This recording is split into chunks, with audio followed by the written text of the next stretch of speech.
Welcome to Keeping Athena Company.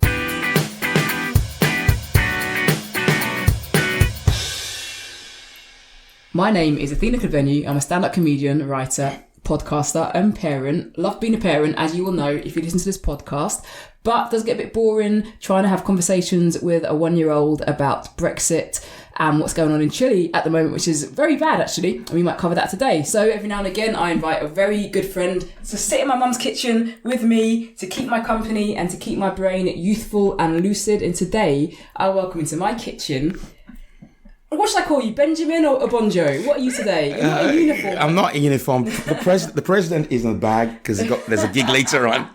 So you can introduce me as Benjamin Bankole Bello. Oh, okay, Benjamin Bankole Bello. Yes. Welcome to my kitchen. Thank you. This is lovely. You. Not my mum's kitchen. Okay, your mum's. Kitchen, whatever yes. it is, I have got my favorite food. She's given me plantain, and that's all I'm here for. I'm not here for a podcast. It's not Oh, really? Oh, geez. I felt like it was where you go into Starbucks and someone gives you a coffee for free, and you reckon, oh, you spot my joy now. You're the first person to get alcohol though. Oh, really? Red wine? No one's drunk booze before.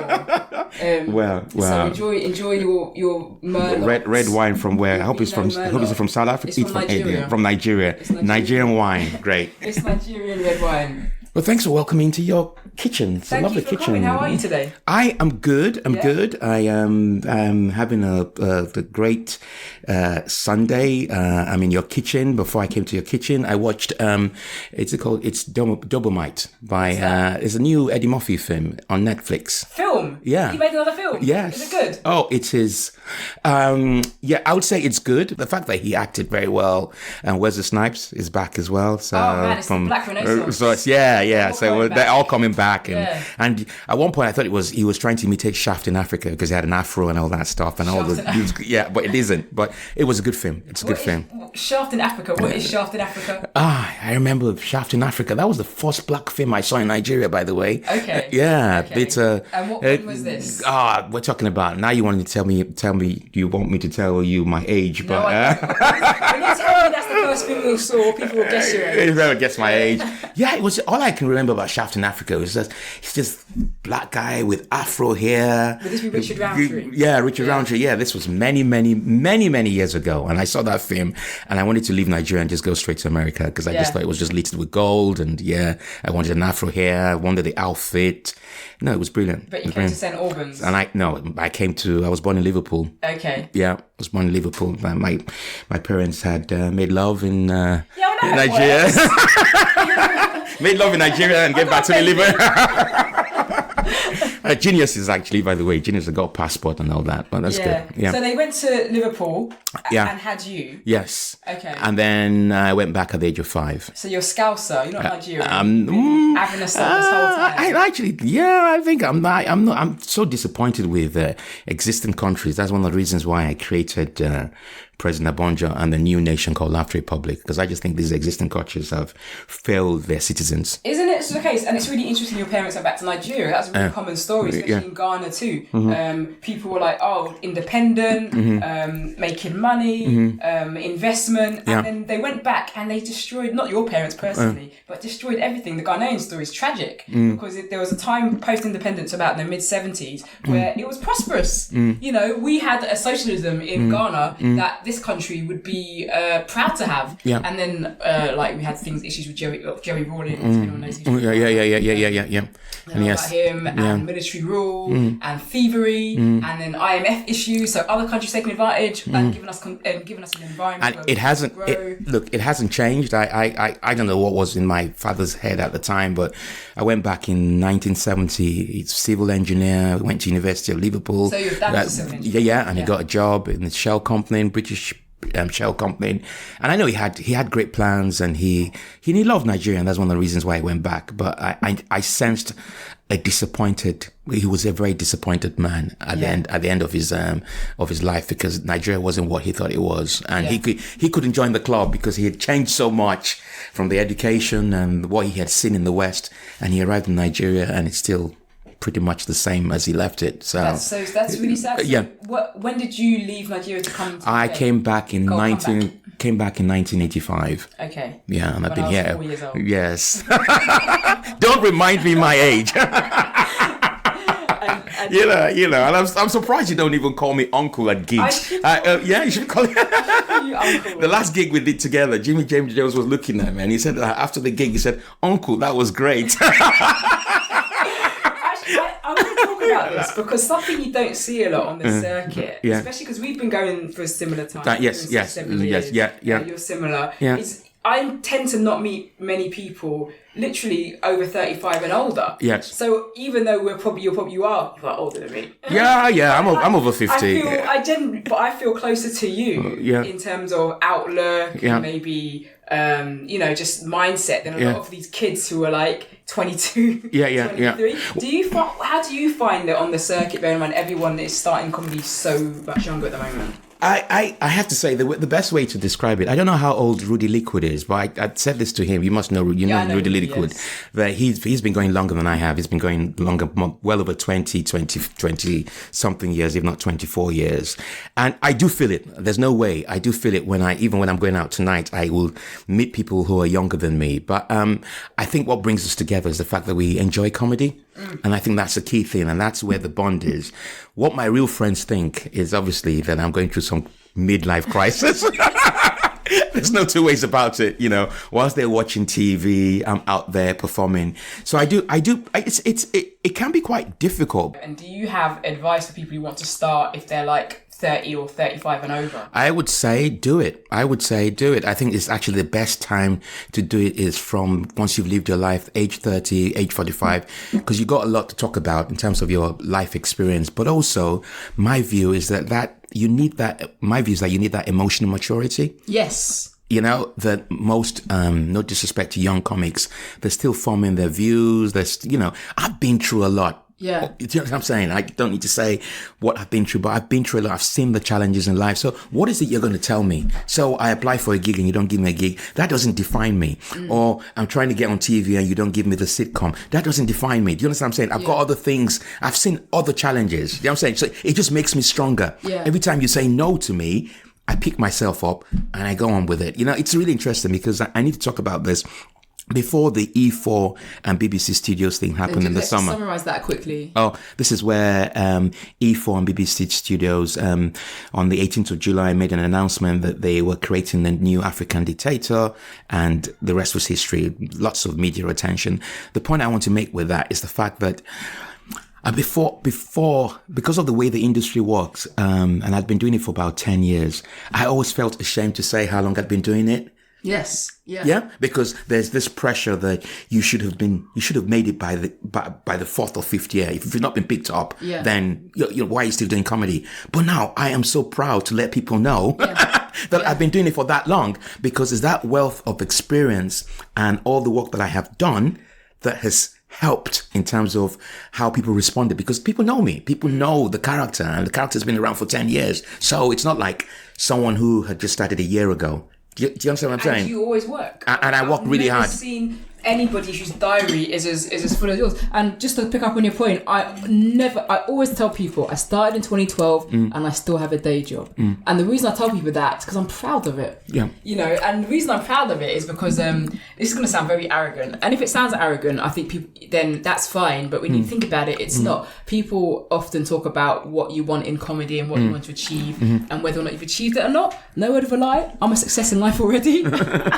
Well, I think I'm already a success in life, so I'm not doing this to get onto a certain show or to have a certain amount of celebrity. I'm doing this to create the best possible art that I can. That's within the talent that I have. What I've grown to realize is I didn't start this wanting to inspire people. I started this because it was by accident, and I meet a lot of black comics who write to me. I'm going to stop you there. Yeah. Okay. How did you start dressing up as a military dictator and performing comedy by accident? Were you hired for a Henry, doing a little bit of entertainment? Or a stripper or whatever. Yeah. Oh, well, it all happened. Nigerians love wedding receptions and they love to have an MC. So about 11 years ago, there was a friend of mine who had an MC, and that MC didn't show up. And he just basically said, Ben, do you mind doing this for me? You're always very funny. And I didn't know what I was doing, and I just went on stage. There were about 300 people interacting interacted with the audience. I was having fun. I just enjoyed it so much that people came back and said, wow, we've never had such an entertaining MC. And I just see myself as naturally funny. And when I say by accident, naturally funny. And I met this English guy who said, wow, I've never been to a Nigerian wedding that's so funny, or an MC that's so funny. Have you heard of stand-up comedy? And I just, what's stand-up comedy? Right. I was so ignorant. I just said, what's stand-up comedy? And he said, oh, let's go to the comedy store. So I arrived at the comedy store and I saw people do it. And I just thought, I can do this. Right. I can do this. Yeah, exactly. Great origin story. Yeah. Because it is very natural. Very natural. And I went there. I did 5 minutes. I didn't win the gong, but I did well enough. I got the laughs, and I just thought, yeah, I'm doing stand-up comedy. Couple of gigs later, I died. I just literally died. But I was performing as President Obonjo, but as a civilian president. And then because character was created. So you were performing, you didn't have a character, but you were doing... I was just doing just President Obonjo. The reason why it became an African dictator was because the character was inspired when Obama became president. Oh, I see. So, and I don't know, my wife won't mind me saying this, but I just noticed a shift as soon as Obama became president. And this is the truth. She was supporting Hillary Clinton. I was supporting Obama. Obama becomes president. 2 days later, she's buying me 2 books to read, The Audacity of Hope and Dreams of My Father. Yeah. And then I just thought, wow, I think she's attracted to Obama. The suit Obama was wearing. Yeah. Did she buy you like an Obama mask? Oh, yeah, I had an Obama mask. I bought that myself. Wear this. And I used to wear that at gigs at one point. Like, that's crazy. But, so I just read the books and I just noticed, wow, geez, man, this guy is he's older than me, but we're almost within the same age range. Where did my life go wrong? You know, Obama's a very exceptional human being. Yeah, I read his books and I've read The Bridge, which is an amazing biography if you've never read it before. And you just think, this is a really hard-working man. Yeah, but I was inspired because he knew he had this sense of direction and this vision about where he wanted to be. So I just decided I would create a character called President Obonjo. Obonjo is a nickname from Nigeria. And I didn't look back ever since. I just started performing as a civilian president, and I was just walking my way through the comedy scene because I was naturally funny, and I found it really difficult, actually. I have to be honest with you. At the very beginning, the technique of stand-up comedy, you know, all that preparation and writing the jokes, because I just thought you could just go on stage and you could just say whatever you want, you know, and not prepare. But and it's a great, I know, I got there eventually. But the reason why it became an African dictator was, you remember the time Obama won the second term and the Republicans were giving me a lot of, you know, they were opposing everything that he wanted to do, healthcare. They were knocked down. And I just thought, if Obama was an African president, a real African president, what will he do? He will become a dictator. Yeah. And he will shut down the Republicans. He will change the American Constitution, third term, and he'll be an African dictator. So I was at Stevenage on a housing project, and I drove past this military uniform outfit shop, and I just went in there. And I was raised in Nigeria from 1970 to 1985, and during that time all I remember is dictatorship. Abacha, Babangida, General Gowon. So, you know, in my head, subconscious mind, that's my understanding of leadership, not the Obama style of leadership, you know. So I just put on the uniform, and when I put on the uniform, I just felt powerful. I definitely believe that every time I put on that uniform, there's something psychological that happens to me. Yeah. You know, there's that transformation. You know, that transformation from, the Incredible Hulk. I was just going to... What you're describing sounds like a superhero story. Yeah, exactly. There's always a point where the superhero finds their costume. Yeah, exactly. Yeah. So I genuinely believe that's what's happened to me over the years. And I wore the uniform, posted it on Facebook because I used to love social media, not like I do now, but I just posted it on social media, and everybody just started saying, wow, this is nice. And I didn't even have the medals. It was just the uniform. And then before I knew it was happening, I did a gig at downstairs at the King's Head. And I've always wanted to get into downstairs at King's Head in North London. Yeah. And not that I didn't do well, but I never did well enough to progress to the next stage. And then I did well. Pete, the comedy promoter, said, "You have found your mojo." Yeah. That's what you said. You found your mojo. And I just thought, yes, that's it. And you will not believe it. The respect I get. White people talk about white privilege. I've got military privilege. I don't see racism. People just respect me when I'm in uniform. But they think it's real? They actually believe it is real. I've been to gigs. I've seen your uniform. It's all over the place. I know, but people want to believe what they want to believe. Yeah. There was a gig I did a month ago or so, and they announced that the president was here. And after the gig, the woman said, "Are you really a real president?" She genuinely thought that I was a real president who gave up running the country to come and perform comedy. I would actually put to you that that's tinged with racism, because they think that African presidents have got nothing better to do than to go to like a pub in Brighton and do a gig. Entertain people who pay. So that's, like, come on, like, learning from me. Yes.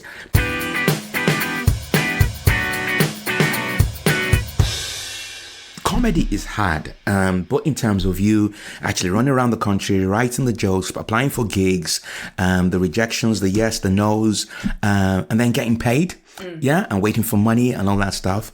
So I genuinely believe that you could do comedy better if you have a day job, because it takes you away from all the other things that that worry you, and it can be unhealthy at times. It can be, and I've seen people who I genuinely care for within the comedy industry respond in a certain way because they're so immature in their responses. And I've just said, look, it's not the end of the world. If someone doesn't give you a gig, that's not the end of it. Pick yourself up and do something else. Yeah. If you die tonight, it doesn't mean you're going to die tomorrow. This gig today, I might die, but it's not the end of the world. I've grown to realize that you can't please every single audience.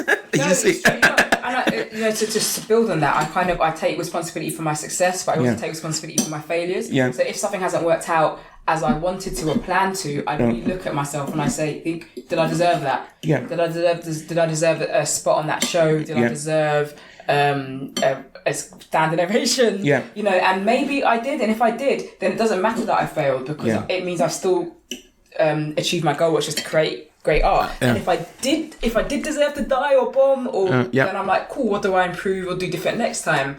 I think that comes from having the maturity, also having a responsibility in terms of my job and a young family now. And I think actually, because I work in an environment where you have to learn from mistakes, you have to learn from things, because that's what makes you grow. So if I don't do well at a gig, I don't let it fester. I just think, what could I have done differently? Yeah. You know what I'm saying? There's something I could have done differently. And then I just write it down. On the next gig, I don't make the same mistake and I just enjoy it. And a lot of that is having the financial security of a day job. In fact, somebody outside of comedy, when I first started, said very early on, don't give up the day job. Never give it up. Not as in the insulting kind of way. Don't give it up. You're rubbish. Yeah. But no, why would you give up the day job? So I'm very grateful that I started comedy late, because what happened whilst I wasn't doing comedy was I was getting qualified and experienced, right? So I was getting degrees. I was getting experience in the workplace that enables me to get work. I'm going to ask you. You're the one interviewing me, but we got something in common in terms of starting comedy late. Are you still? Do you still feel connected with the friends that you had? Yes, I do. Okay. I do feel connected with the friends that I had, mainly because for the first few years, I didn't really tell people I was doing comedy. Okay. A few of my friends knew and they came, but I kept my comedy life and my social and professional life very separate. To the point where I didn't even socialise with comedians. There's probably comedians out there that think Athena is rude. I wasn't rude. I was busy. I've had I'm lucky enough to have been able to do a nice job. So I go to a gig and I'm not staying here till 3 a.m. getting drunk with you. That's understandable. Yeah. So I don't think so. I think what has happened is I was a real socialiser in my 20s. I was out a lot. And you stopped that now. And that's what's changed. So I think I find it harder to spend time with people. But not really. I'm going to ask the same question back to you. How do you feel it's affected your kind of personal and social life? I think certainly I'm not able to go to places that I would have wanted to go to. So I went to a very good school in Nigeria called Government College Ibadan, very similar to Eton. I'll say that. Well, it's not. Yeah. So you're like Boris Johnson? No, not necessarily Boris Johnson. But on a serious note, we have old boy reunions where we want to meet up and have a drink. And it so happens that every time they organize something in a Nigerian restaurant, there is a gig. and I can't go. And it's the so I make, gig you can't say no to. and it's a gig I can't say no to. Yeah. And I think they've grown impatient now. They don't understand, because they just don't understand. Why would a 45-year-old man just wake up one morning, start wearing an army uniform and saying he's performing comedy? Right. So you feel like, and when was the last time you made a reunion? The last time I made a reunion, I met them for a reunion was last year in someone's house when we had a meeting. And it was interesting. It was quite interesting, but I felt that they were taking the piss because we had to go around the room and introduce ourselves and say what we were doing. Yeah. And obviously they know I've got a day job, and they also know I'm a comedian. So as soon as I got up and I said, "Oh, I'm Benjamin," but you're not Benjamin, you're President Obonjo. Everybody just started laughing. So I think they believe that I have some kind of split personality, midlife crisis. They just don't understand it, because it's not something, I'm the only one who's doing it. Do you think it would be different if you weren't a character comedian? It's interesting that someone has asked that question recently, and it got me thinking. Someone actually said in the podcast, they asked me and said, do you think you'll be taken more seriously if you were just a straight comedian and not a character comedian who at times will leave a gig and will be wearing a uniform and and be on the train? Yeah. And it was deep. It was a deep response for me, because I'd never thought about it that way. Because I think character comedy is really, really difficult, because a lot of the time I'm trying to create something that's not real. It's fictional comedy, if you get my drift. Yeah. So when you were talking about being able to talk about your life, I know at times that I have crossed the line between President Obonjo and myself, because I'm talking about myself but using the character to make those comments. So yeah, I think I think yeah, and it doesn't help that I'm wearing a uniform as well, but that's who I am. That's and people have to learn to embrace that we're all different and unique. And I think that's the point I'm trying to make, that you can stand up, you can wake up one morning and decide that, okay, fine, because I always wanted to do this. It wasn't necessarily character comedy, but I always wanted to do stand-up comedy, even though I didn't know what it was at the time. I just knew I was naturally funny, and I knew I grew up listening to lots of Nigerian, but these are, old Nigerian comedy movies, Yeah, let's talk about them. There's a guy called Baba Salah. Okay. Who dressed in an African outfit, and he was funny. He wasn't doing stand-up. He was just doing comedy sketches. He was just the one that you will laugh at, the one who will make everybody happy. He was almost like, and I'm also suggesting he has mental health issues, but he was almost like the Joker. Right. Okay. Yeah, I don't know if you've seen the Joker. I haven't seen the Joker, but I know what you mean. You're the funny guy. You're the one who's funny. You're the funniest in the house. You make people laugh. People want to be around you, and that's how I see the Obonjo character in a way. Do you watch? Sorry to interrupt, but do you watch the Nollywood movies on Netflix? Yeah, I've just started watching them. Have you seen The Wedding Planner? Yeah. I mean, I think I'm 50-50 on them, in the sense that they're really bad, but I do find them quite entertaining. No, they're entertaining. Well. Yeah. But do you think President Obonjo would work in a Nollywood movie? I think he would, but I think it probably would. But I think part of the reason why I've done Nigerian weddings in uniform, but I think one of the reasons why it won't work per se is because Nigerians have moved away from the military regime. So as soon as they see me in that uniform, it reminds them of the likes of it was a violent time. Yeah, it was a violent time. But I still feel that you can make fun of things that were painful. Comedy is about tragedy, and it's about speaking the truth. So there is an opportunity there that I will try and explore. I remember someone saying to me, if I got fans in Nigeria, and said, "Oh yeah, you're wearing this all over in London. In Nigeria, we will arrest you." And I know that's what will happen. Because who are you wearing medals that you haven't earned? And I do get that here. It's not arrest, but I do get people very, very confrontational at times because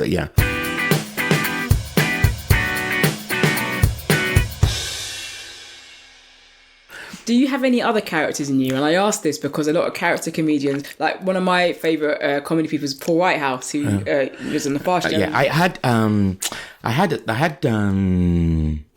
Now that you say this, yes, I have another character. I'm going to say I have another character called Sisi Clara, and Sisi Clara. Yeah. Is that a woman? Yeah. Okay. But that's so good. No way. Your wife might be like. This is better than Obonjo. This is better than Obonjo. And there used to be what's it called? A TV series called Village Headmaster in Nigeria, and there was a character called Sisi Clara, and I really liked the way she behaved. So that has always in my subconscious mind. And when I first started, I played around it, not necessarily to dress as a woman, but I had this account on Facebook, and it got really popular, and I just dropped it. I just said, nah, I don't. Oh wow, that's interesting. Because I mean, sticking a wig on and playing a character is kind of common, especially for black male comedians. Yeah, but it wasn't a black male comedian in this country that hasn't put a wig on and pretended to be a woman. And that's one of the reasons why I didn't want to do it, because I just felt that I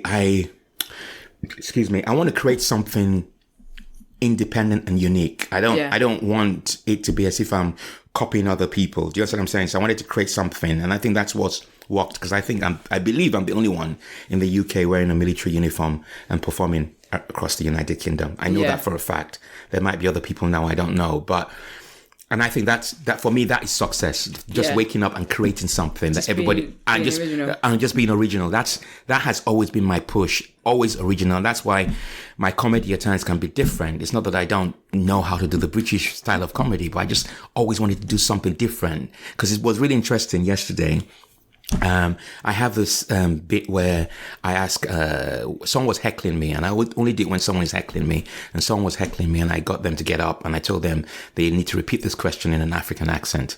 And people were laughing and so on and so forth. And then this woman came to me and said, oh, that was very close between that, almost racist, because you were getting English people to speak in an African way. So, well, what if I asked you to speak in an Indian accent? Exactly. You know, exactly. Yeah, exactly. Yeah. And I said, look, that's your opinion, but people were laughing. People enjoyed it. And another guy said, oh, she's a snowflake. Just leave her alone. But I'm not going to change the world with my comedy. I just want to make people laugh, enjoy what I do, and most importantly, just create something different, because I think audiences want to see something different, and we're all different. We have different voices. But and I did that bit because, apart from the fact that was my weapon for anytime I get heckled, but I just wondered what it was like in those days when the colonialists, the people who colonized us came to Africa and were forcing us how to speak English and the language. You can imagine the terror that they were going through to be able to embrace a culture that they didn't know, a language they didn't know. Because the guy, when I was interacting with him, he was just in such a state. And that's 10 minutes of his life in a comedy club. In a comedy club, yeah. So imagine that happening to your nation. Yeah. So that was the point of that. And that's quite profound.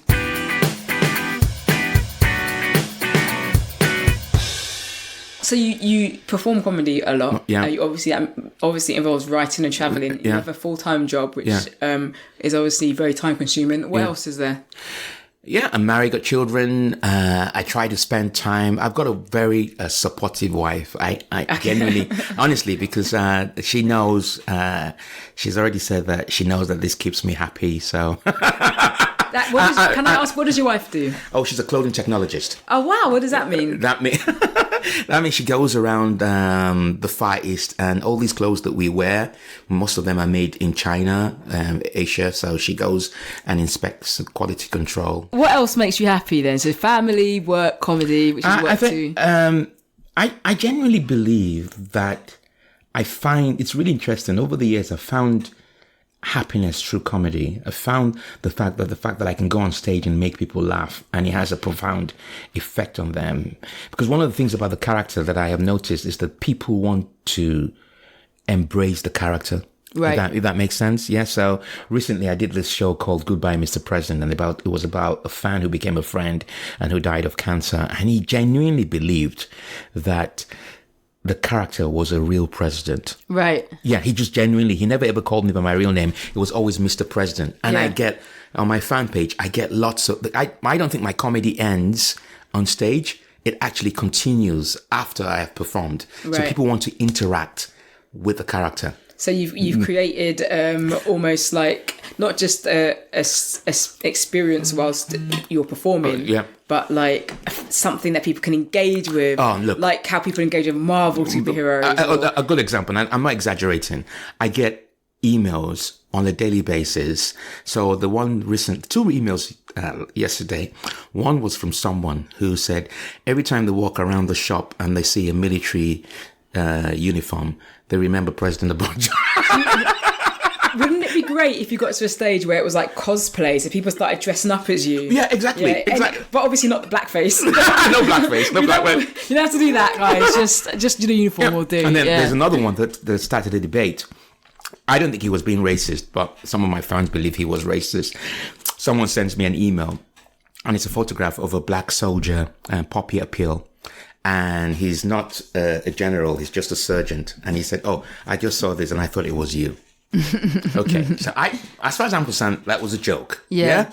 However, some people say, "Oh, it's not a joke. It's racist. Why should he send you that?" Blah blah blah blah blah blah. So there's a long debate going on at the bottom of my page. But that's really interesting. Why are people really interesting? Because like you've said, it's not racist. Yeah. So it's not racist. Like it's, it was sent to you. If you don't mind, it isn't for other people to disagree with you. Yeah, exactly. And similarly, if he'd said, "Actually, I don't like it," then that's your right as well. Like you could have received it in that way. Yeah. If somebody if someone sent me a picture of like Lisa Bonet, who was like famous actress with dreadlock, said, "Oh, this is you," I'd be like, "No, it's not." Do you know what I mean? I look nothing like her. Yeah. Sorry, I need to go back to one question that you asked me. What makes me happy? Yeah. You won't believe it, and I'm not being funny because I'm in your kitchen and you're giving me some wine and some plantain. Sounds like I'm seducing you. Like, yeah, wine, No. But on a serious note, I enjoy it because I've been in this game now for the past 10 years. So, and I'm not patronizing you in any shape or form. I enjoy seeing comics I have geeked with have some degree of success. Yeah. I enjoy to see them progress, whatever that progression is. What does good look like for President Obonjo? 10 years' time, what does good look like for you? I certainly want to go into films. Yeah. So I definitely want to be an actor. That's something as Benjamin Bello. As President Obonjo. President Obonjo. Yeah, I just have this idea of I just think it's ridiculously funny to have a president give up his country and come to the West and try the creative industry. Yeah. Comedian, acting. There's still a lot more that he can do. So definitely films. Going into films, and it doesn't have to be, I don't think it will be Nollywood, but it has to be something, linked to America and a sitcom, definitely. Would I still be doing comedy after 10 years? I remember Nico Yearwood saying to me, because at one point I was worried about my age, and I just thought, look, how long am I going to do this for? This feels like midlife crisis to me. As far and Nico Yearwood, 2-3 years ago, kept saying to me, what about Dick Gregory? Dick Gregory, yeah. He went on and on. How old was he? He was about... have you read his autobiography? No, not yet. So, I have a copy of it, actually. I'll lend it to you. Okay. I'll try and find it and I'll lend it to you. Yeah. I don't know, but he basically he had a lot of failure before he got successful. Well, my view is that in 10 years' time, I'll still be doing comedy. I'll still be performing if my health is good, but I won't be doing it as much as I used to do it. I've got down now. There was a point I used to do it almost every day. Yeah, you do. But now I'm learning to work smarter rather than harder. I think that's key because I don't have to prove to anyone that I'm funny. I know I'm funny. I have my audiences. So it's moving it up to the next level. And that has to be TV, radio. I need to do that. That's the next stage.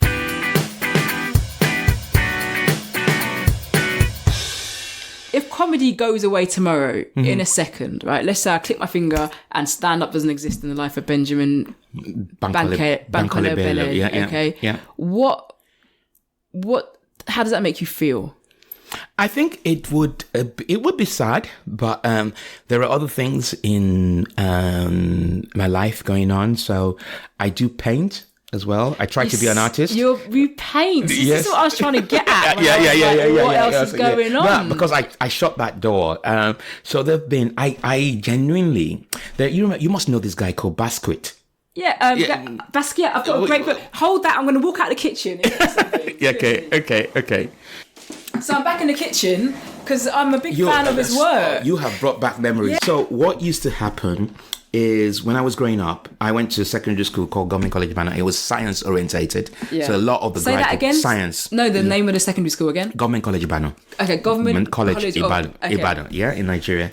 And it wasn't arts orientated, so it didn't really teach. There were, you could do literature and all that stuff, but it went towards the maths, physics, chemistry, and I knew that was my weakness. I always wanted to be in the creative art section. So I found out about this guy, and I found out about his life and how he died and all that stuff. And just to be clear, I've just brought in an anthology of Jean-Michel Basquiat's work because I love his work too. Yeah. And this is a book with all of his work in it, and the history of his work and the meaning. So we've got something in common. Yeah. So this guy inspired me to start painting. Now, I once again, because of my independent spirit, I didn't want to be seen to be copying him. So I wanted to do something different. So I used to paint using gold and silver inks on black paper. Right, I see. And would you ever exhibit your work? I've been thinking about it in the sense that I thought about it a few weeks ago about all my jokes and actually just framing them and doing that gold and silver on black paper. And like combining the two mediums. I'm combining two mediums. This is what I want. It's taken me almost an hour. So, we got there. I've got to I've scratched through the surface a little bit. Yeah. You know, you were talking about failures? Yes. So I started painting. I held exhibitions in London. And then I gave up because that's why I said I wasn't going to give up. And when was this? When were these exhibitions? Well, these exhibitions were in the early 80s. So this is really kind of quite, I want to say avant-garde, but it's not quite revolutionary almost, like a young Nigerian immigrant. Young Nigerian immigrant. Be an artist.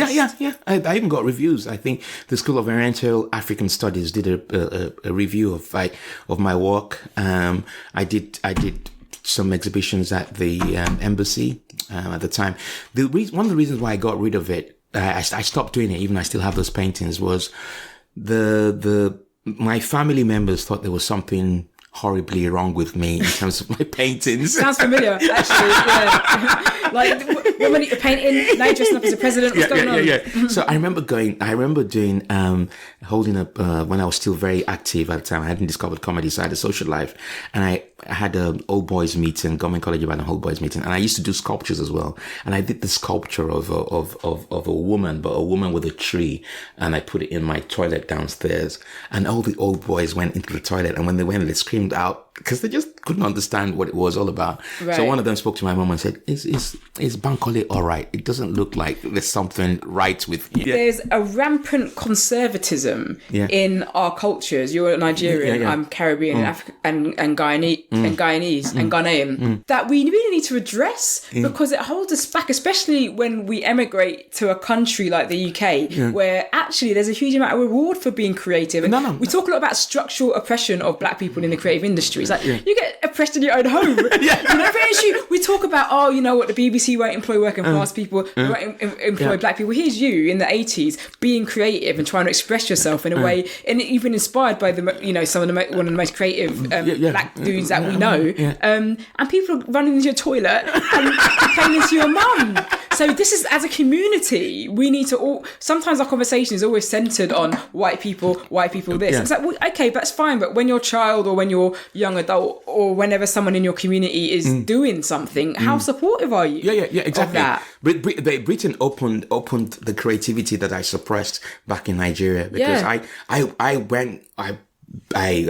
framed them. I had exhibitions on my own.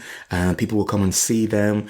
But there was always this thing that, look, there's something not right here. He doesn't go to church. He's behaving like someone that's he doesn't go to church. He must be insane. There's something. Look at what kind of painting is it? Because it was abstract art. Yeah, of course. That's what I focused on. Yeah, abstract, and that's how I see my comedy. It's very abstract. You need to think before you actually laugh, and that's what I've brought into my comedy. But that's why I'm so determined about my comedy. That if you don't understand me, if you can't support me, this time you won in terms of the art because I gave that up, but the comedy, no way. Yeah, if I was a therapist, I would have said the same thing. Like, this is just you getting back on all the people.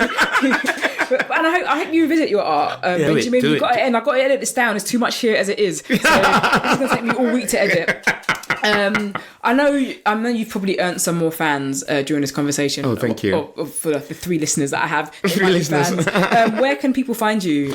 Either you can find me at Benjamin B. Bello or at Lafta Republic. Lafta Republic. On Twitter. You can find me on Facebook as President Obonjo. Okay. You drop me a line, I will also interact. I'm on Instagram, even though I don't know how to use it.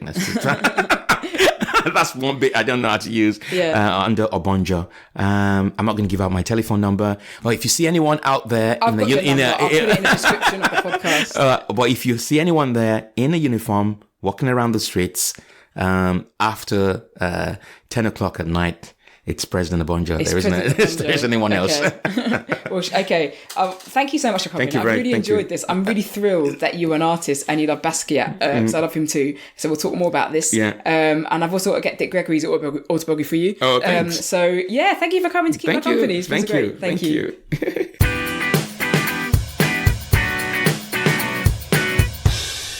So that was Benjamin Bankole Bello. Isn't he fantastic? I've known him for years. And what's great about this podcast is that I get people into this kitchen who I've known for a long time and I learn new things about them.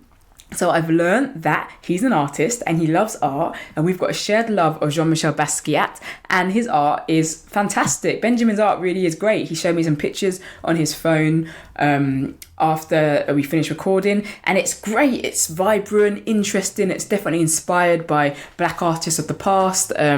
It's his palette is really like eye-catching, and I wanted to stare at his work a bit more, but unfortunately he had to leave to go to another gig. Such is his crowded diary. Just as someone who loves abstract art and visual mediums in general, I just thought, wow, how could someone have this talent who's a friend of mine and I don't know about it? So incredible guy. I hope you enjoyed this podcast as much as I enjoyed making it. If you did, you can do what you normally do with podcasts you like. You can share them with your friends, you can you can follow, you can subscribe, you can comment. There's loads of things you can do. Do one of those, please. But actually, what am I saying? Just listening is enough. I'm very grateful that you wanted to take some time out of your day to listen to this chat. That's about it, isn't it, really? Thank you for listening, and we'll catch up next time.